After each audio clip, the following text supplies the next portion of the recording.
Nipun Bharat, Nipun Bharat,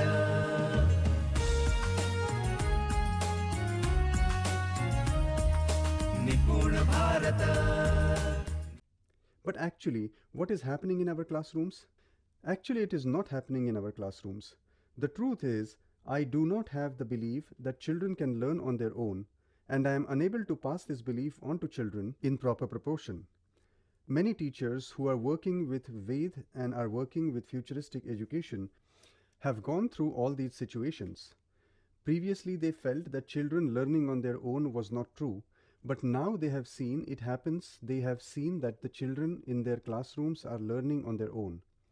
The joy that the teacher gets when children start learning on their own is on a completely different level. Because that joy has no boundaries, I will put in front of you 3 statements. Then you will understand why there is no boundary to this joy. What are these 3 statements? Listen to the 3 statements carefully and decide which will be the best statement for you. First statement is, teachers do not teach and children do not learn. What is the first statement? Teachers did not teach and students did not learn. Second statement is, the teachers taught excellently but students did not learn.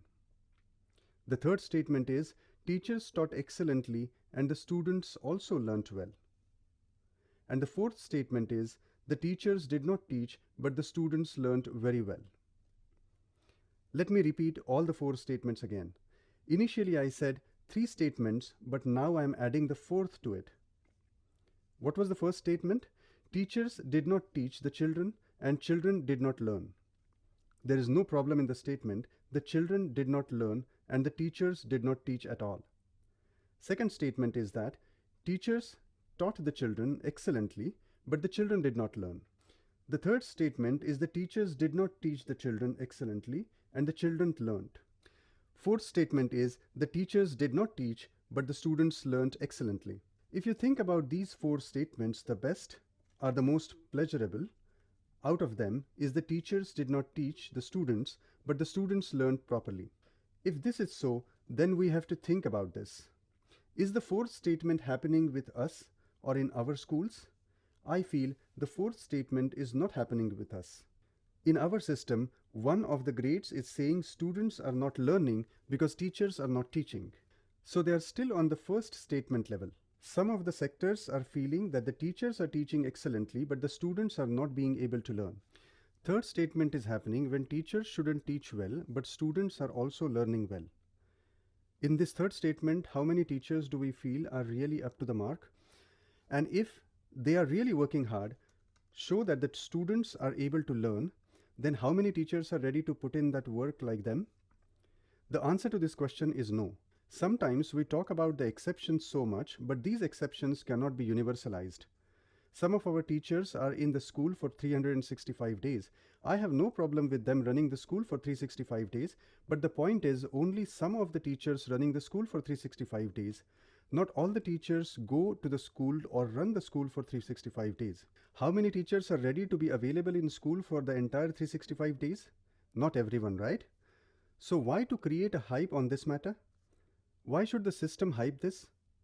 So the success that we have achieved because of the third statement is not the big and is not easily replicable. What is this third statement again? The teachers taught excellently and so the students learnt well. So from where do we get teachers who can really teach excellently? These are really the exceptions. So what statement do we all need? We all need the 4th statement. Why there is a difference between the 4th statement and the 3rd statement? It is not only that, just because we don't have a proper human resource to manage the 3rd statement, so we are rejecting it. When some teachers are teaching excellently and students are learning, for how many years can this teacher keep on teaching the students? For how much time will the teacher be in life of the students? And how that we are talking about future-ready students, the future will be constantly changing with speed and the students have to update themselves, matching that speed. Students will have to update themselves and to update, they have to keep on learning. And if they have to keep on learning, they will have to implement the self-learn process. So we should not be happy with the 3rd statement. In fact, we should feel bad about it that our teachers train excellently so students learn well. If this is continued, then we are making the students dependent on others. When these teachers get away from the life of the students, when they pass out from the school, there will be a point where the children are learning with other teachers. At this point, they might already have no ability to self-learn. If out of the education system that we are preparing students who do not have the ability to self-learn and who are dependent on others to teach them, then we are harming not only the students but also formation of nation. So when we are thinking about all the four statements, then the fourth statement, which is on the highest level, should be reached by us.